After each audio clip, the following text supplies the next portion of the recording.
Why do you feel this need? Why every time someone questions you, do you feel that urge to explain? To explain again and again, as if your truth needed someone else's validation to exist. The truth is you've been conditioned to believe your point of view isn't enough. And it's this invisible conditioning that has trapped you for years. Every day, you face situations where you could have simply said no, or that's how it is, but you don't. You feel an emptiness, a discomfort, a tension in your chest, and you start justifying, explaining, defending your choice as if you were on trial. The problem is that the more you explain, the more you lose ground, because every justification puts you in a position of weakness. You go from being the one who decides to the one who asks for permission. And the most dangerous part is that you don't even realize it. This mechanism has become your normal. Since childhood, you were taught to conform, not to disappoint, not to upset. You were told, explain yourself or else we'll think you're hiding something. And over time, you internalize this idea. If I don't justify myself, people will be upset, reject me, or punish me. But here's the paradox. The more you justify yourself, the more you invite judgment. You open the door, you give others the right to weigh your worth, as if your life was a case waiting for approval. The truth is, the people with the most power in this world don't spend their time explaining themselves. They state, they decide, they carve their path. And if you ask them why, they look at you and say, because it's my choice. Pause for a moment and imagine your life without needless justifications. Every word you say is a statement, not a defense. Every silence becomes a shield, and every no becomes a declaration of power. That's when everything changes. When you stop explaining, you reclaim your space. You make it clear your time, energy, and decisions aren't for sale. And that attitude draws respect, even from those who don't like you. So the real question isn't, how do I stop justifying myself? The real question is, why am I still justifying myself? And that's the question we'll answer step by step. Because what you're about to discover here isn't just a technique to speak less. It's a way of living, a way to free yourself, a way to become sovereign over your own life again. It all begins long before you can remember anything. Before you even had words, you were taught to ask permission to exist. When you were a child, every decision had to pass through a filter, authority. Your parents, teachers, figures of control all required you not only to obey, but also to explain why you did things a certain way. You were taught that if you couldn't justify your choice, it held no value. Very quickly, your brain linked two things. No explanation equals danger. Explanation equals safety. This conditioning left a deep imprint on your nervous system. Whenever you feel watched, evaluated, or someone frowns at what you do, your body triggers the same reflex. Justify quickly, or you'll lose love, approval, or safety. In psychology, this is called an external self-validation pattern. You don't validate your choices yourself. You seek validation through others' eyes. And the problem is this search never ends. Carl Jung spoke of this need as a consequence of the persona, the social mask we wear to be accepted. The more we identify with this mask, the more we live in fear of it falling off. And when we fear it will fall, we justify everything we do, everything we say, so no one sees the real you without armor. But there's a deeper element, fear of rejection. In our primal brain, being rejected by the group meant a vital risk. Our survival depended on belonging, which means that even today, simple disagreement or lack of approval can activate the same alarm as physical danger. And to calm that alarm, you explain, argue, defend. The problem is this strategy, meant to protect you, ends up chaining you. It makes you live in social hypervigilance. What will they think if I say this? What if I refuse? How will they react? I have to make them understand I'm not mean, not selfish. Gradually, you fade away. You no longer act to live your life, but to preserve others' image of you. and this image becomes your prison. The truth is, this compulsive need to justify yourself does not come from the present situation. It comes from old wounds. The day you were punished for saying no, the day you were humiliated for making a decision alone, the day your silence was interpreted as a fault. These wounds form what psychologists call a validation dependency schema. And as long as you're unaware, every conversation, every choice, every interaction becomes a court where you plead your own case. Every time you justify yourself, you think you're gaining something. You think you're calming the situation. You think you're avoiding conflict. You think you're protecting your image. But in reality, every extra explanation makes you lose. And what you lose is far more valuable than you realize. 1. You lose energy. Justifying yourself is exhausting. Your brain switches to defense mode, analyzing, anticipating, inventing scenarios, weighing every word. Your body produces adrenaline and cortisol as if you were in danger. By the end of the conversation, you feel drained, not just emotionally, physically. And that fatigue doesn't go away in an hour. It accumulates. Day after day, it wears you down until you no longer have energy for what truly matters. Your projects, your passions, your vision. 2. You lose credibility. Here's the cruel irony. The more you explain, the less people believe you. Why? Because in the human mind, truth needs no defense. When you provide too many details, you send an unconscious signal.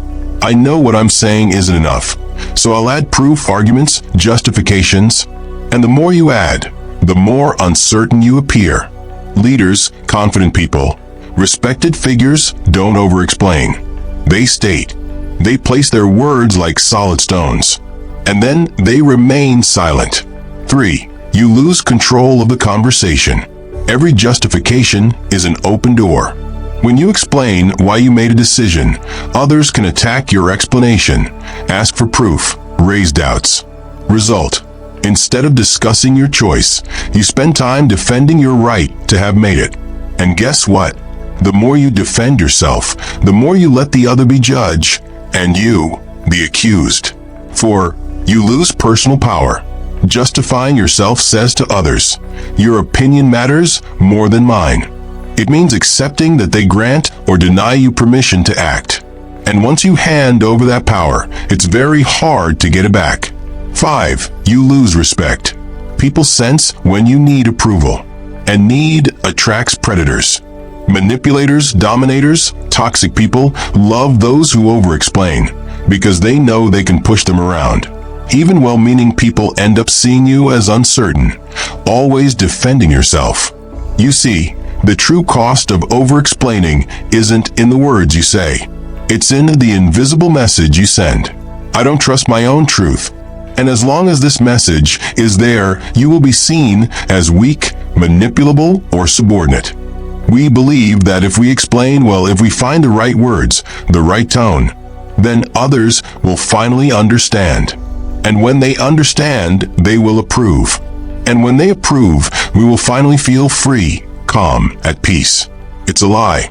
Approval is an illusion because it is never permanent. 1. Approval is not a state, it's a dependency. When you base your peace of mind on others agreeing with you, you condemn yourself to chase something that constantly changes. Today they approve, but tomorrow they will change their mind. Not necessarily because you did something wrong, but simply because their moods, interests, and emotions fluctuate. Carl Jung said, "What brings you peace today may destroy you tomorrow if that peace depends on others." Approval is like a drug. It gives you a momentary boost of self-esteem, then disappears, leaving you wanting more. 2. Approval is conditional. Even when people validate you, they don't validate you. They validate the version of you that matches their expectations. You become like a chameleon, adjusting your speech, choices, and gestures to stay in the other's good graces. But at what cost? The cost is your authenticity. 3. Approval is an emotional trap. The more you seek validation, the more vulnerable you become to manipulation. People quickly sense if your self-esteem depends on their opinion, and some will use this weakness to control you. If you do that, I won't be happy. I thought you were smarter than that. That's not what I expected from you. These aren't neutral criticisms, they are hooks. And every time you justify yourself in response, you bite the hook. For approval is never universal. No matter what you do, someone will disapprove. It's a law of life. If you say yes, you'll be called weak. If you say no, you'll be called harsh. If you succeed, you'll be called arrogant. If you fail, you'll be called incapable. So why keep chasing a consensus that doesn't exist? The truth. The day you understand that your self-worth cannot depend on applause is the day you become free. Because from that moment, you can act according to your values, not the emotional weather of others. Approval is like a mirage in the desert. The more you walk toward it, the farther it moves away. And if you keep chasing, you end up dying of thirst, forgetting that the water was inside you all along. There's something intriguing, almost mysterious, about silence. An empty space, but one that weighs heavier than 1,000 words. We live in a world that hates emptiness. People want answers, explanations, justifications, right now. They cannot bear not knowing. And that is exactly why silence is a weapon. 1. Silence as a declaration of power. When you choose not to explain, you send a clear message. I don't need you to understand for my decision to be valid. It's unsettling, because most people expect you to fill the void. And when you don't, they face themselves, their own thoughts, their own insecurities. Silence forces them to guess your reasons. And very often, their assumptions give you more power than if you had spoken. 2. Silence as protection. Every time you explain, you give ammunition to the other. Your reasons can be criticized, twisted, used against you. But if you stay silent, there is nothing to attack. You become like a closed fortress. They can knock on the door, but nothing moves inside. 3. The no without explanation. The word no is already powerful, but a no without justification is a shock for most people. Why? Because in their mind, no necessarily calls for a because. And when that because doesn't come, it creates an imbalance. This imbalance is one you control. And believe me, it's better that you control the tension than the opposite. For silence as a mirror.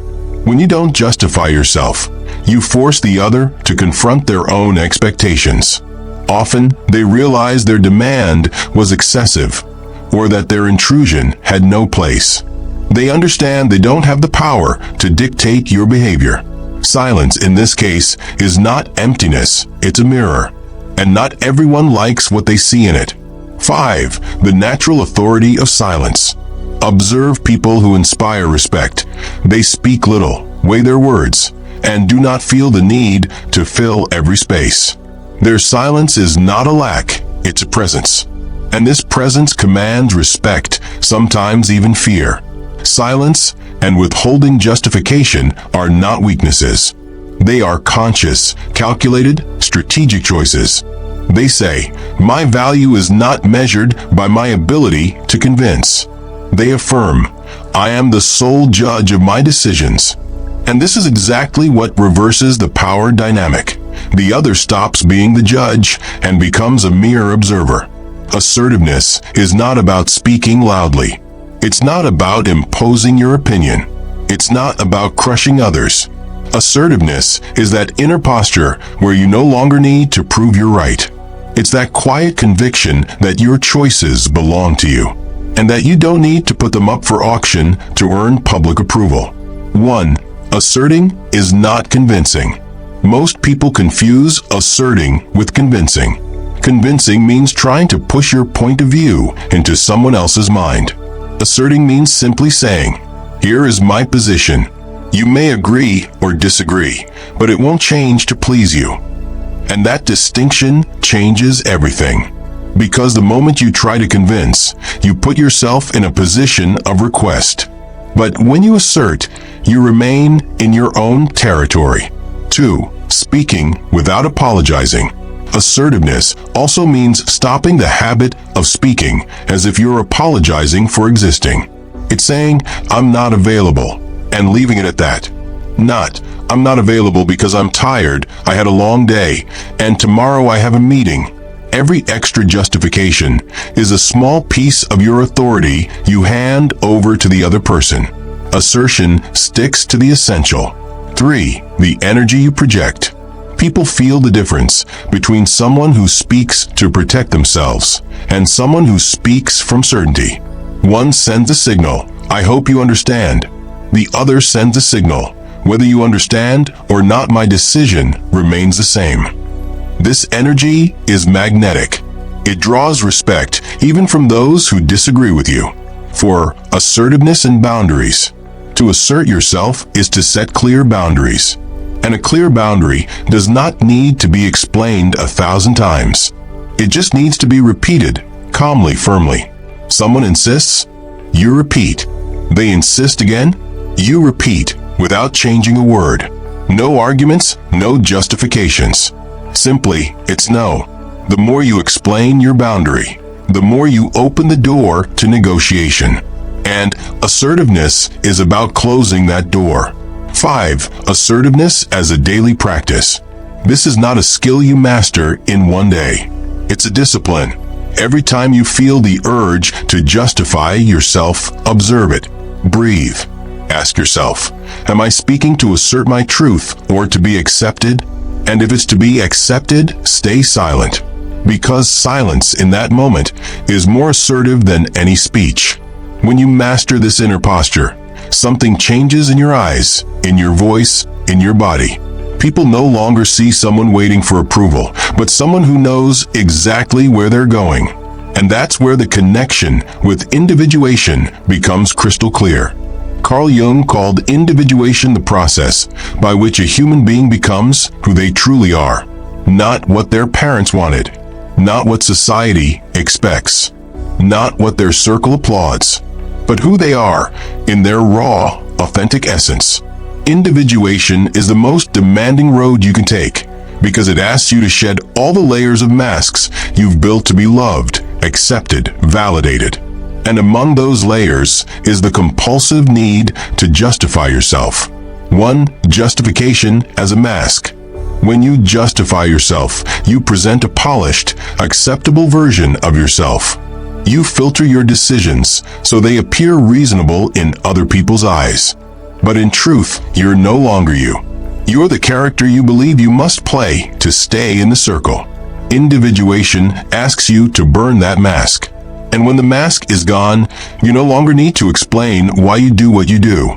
Because your choices are no longer made to please, but to align with your center. 2. The courage to be misunderstood. One of the pillars of individuation is accepting that not everyone will understand you. In fact, most people might judge you, and that's normal. Jung said, the individual must accept being alone on their path, for that is the price of authenticity. If you want to be understood by everyone, you must remain in the crowd. If you want to be yourself, you must accept being a mystery to many. 3. Separating from the persona. The persona, according to Jung, is the social face you present to navigate the world. Useful, yes, but dangerous when you identify with it completely, because then you forget it's only a role. Stopping the need to justify yourself is a concrete way to deactivate the persona. It's saying, I don't need you to like my role. I can exist without your applause. For psychological autonomy, individuation is reaching a point where your choices come from you, not from a hunger for recognition. You act because it is right for you, not because it reassures someone else. And to do that, you must cut the dependence on approval, and therefore cut the reflex of justification. 5. Returning to yourself. When you stop explaining every move, something powerful happens. You hear your inner voice more clearly. You feel less pressure from outside expectations. You make faster, more aligned, more stable decisions. You become the center of your own life again. And that is exactly what individuation is. placing your true self at the center and moving the opinions of others to the edges. Stopping the habit of justifying yourself is therefore much more than a communication change.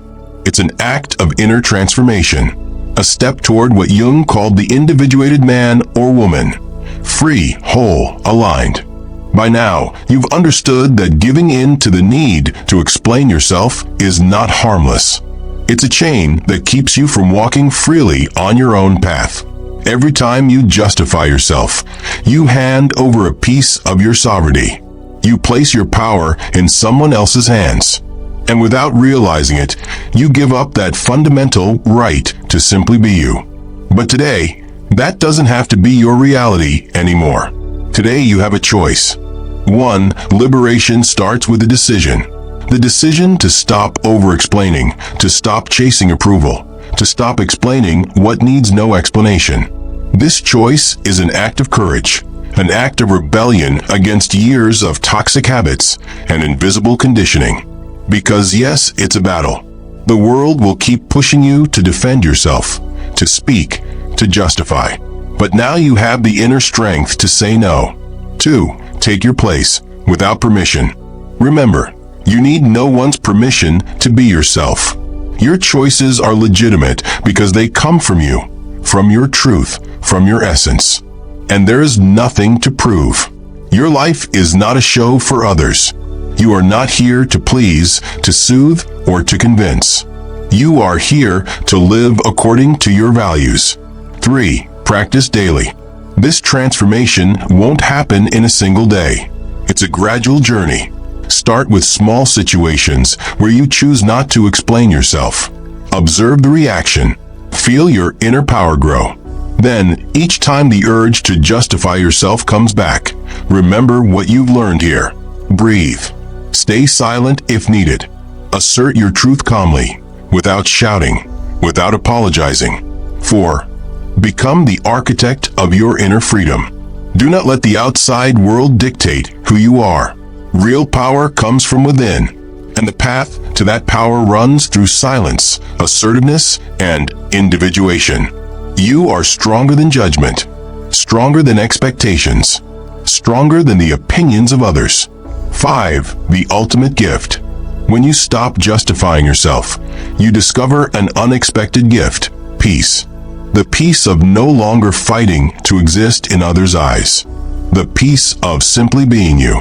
And that peace, that is the key to a freer, more authentic, more powerful life. Today, I invite you to take that step, to stop explaining what needs no explanation, to reclaim your space, to become the sovereign of your own life again. Because deep down, the only person you truly need to be proud of is you.